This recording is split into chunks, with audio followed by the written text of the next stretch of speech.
ప్రజావాణి ఇది చేసినాం అది చేసినాం.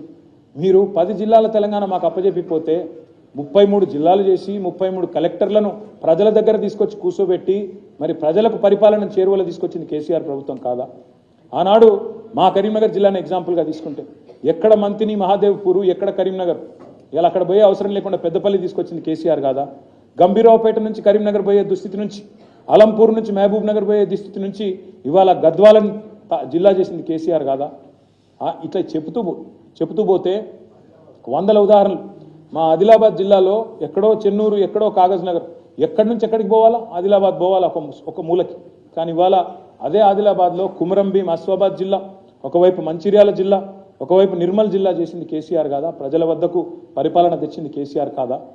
పెట్టుబడులకు స్వర్గధామం చేసినాం, రాష్ట్రానికి ఆదాయం పెంచినాం, విద్యను ఇవన్నిటిని కూడా భవిష్యత్తును నిర్మాణం చేసినాం. అందుకే నేను అనేది, మా దృష్టిలో ఆస్తులు అంటే నిర్మాణాలే కాదు, ప్రజల్లో పెరిగిన జీవన ప్రమాణాలు.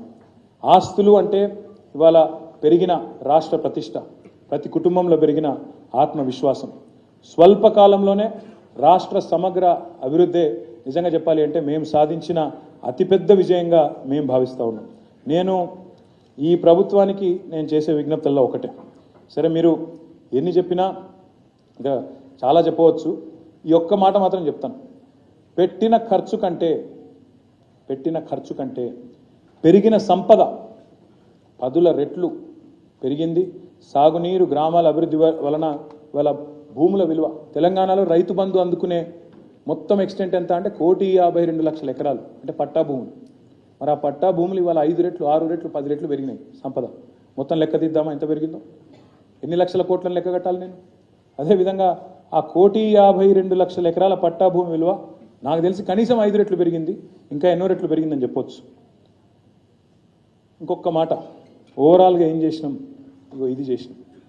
వాళ్ళేమో 6 లక్షలు అప్పు చేసినాం అంటున్నారు. నేను చెప్పేది కూడా సుమారు లెక్కనే, కానీ నాకు తెలిసి దీనికంటే ఇంకా చాలా ఎక్కువ రెట్లు ఎక్కువ ఉంటుంది. నేను అందుకే అంటా ఉన్నాను, దేశమంతా తెలంగాణ దిక్కు మళ్ళీ పాలన చేతగాక శ్వేతపత్రం పేరుతో చేతులెత్తేసిన కాంగ్రెస్ ప్రభుత్వానికి తెలంగాణ రైతన్న తరపున, తెలంగాణ ప్రజల తరపున ఈ శ్వేతపత్రాన్ని విడుదల చేస్తున్న సందర్భంగా మహాకవి శ్రీశ్రీ గారు ఒక మాట అన్నారు తన మహాప్రస్థానంలో. ఆ ప్రశ్న అడిగినారు, తెలంగాణ రైతన్నల తరపున, తెలంగాణ ప్రజల తరపున ఈ ప్రభుత్వాన్ని మళ్ళీ నేను అడుగుతా ఉన్నాను.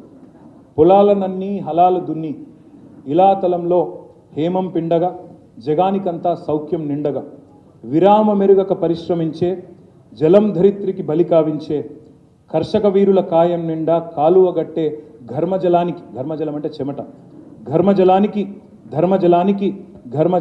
ఖరీదు లేదోయ్ అన్న మాట ఆనాడు శ్రీశ్రీ గారు చెప్పినారు. అందుకే నేను అంటా ఉన్నాను, తెలంగాణ అనేది మనందరి సమిష్టి సంపద. తెలంగాణ అంటే ఒక ప్రభుత్వాందో, ఒక పార్టీదో, ఒక వ్యక్తిదో కాదు. ఇది 4 కోట్ల తెలంగాణ ప్రజల సమిష్టి సంపద.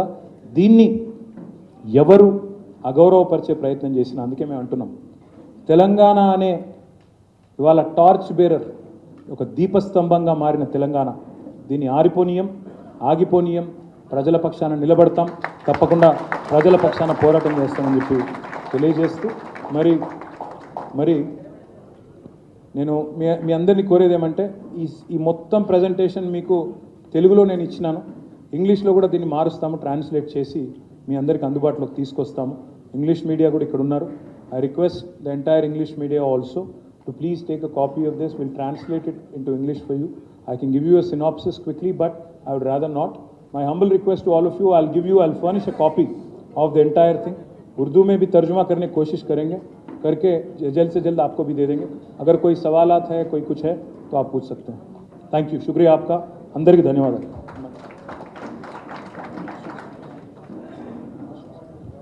ఇప్పుడు కొంచెం మనల్ని డిస్టర్బ్ చేయొద్దు. ప్రశ్నలు మీరు అడిగితే ఒక్కొక్కరు కేటీఆర్ గారు సావధానంగా సమాధానం చెప్తారు.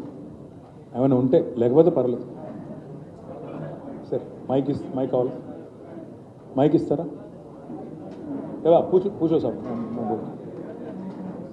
आप पूछो, मैं सुन लेता. మైక్ ఉంటే ఇవ్వండి.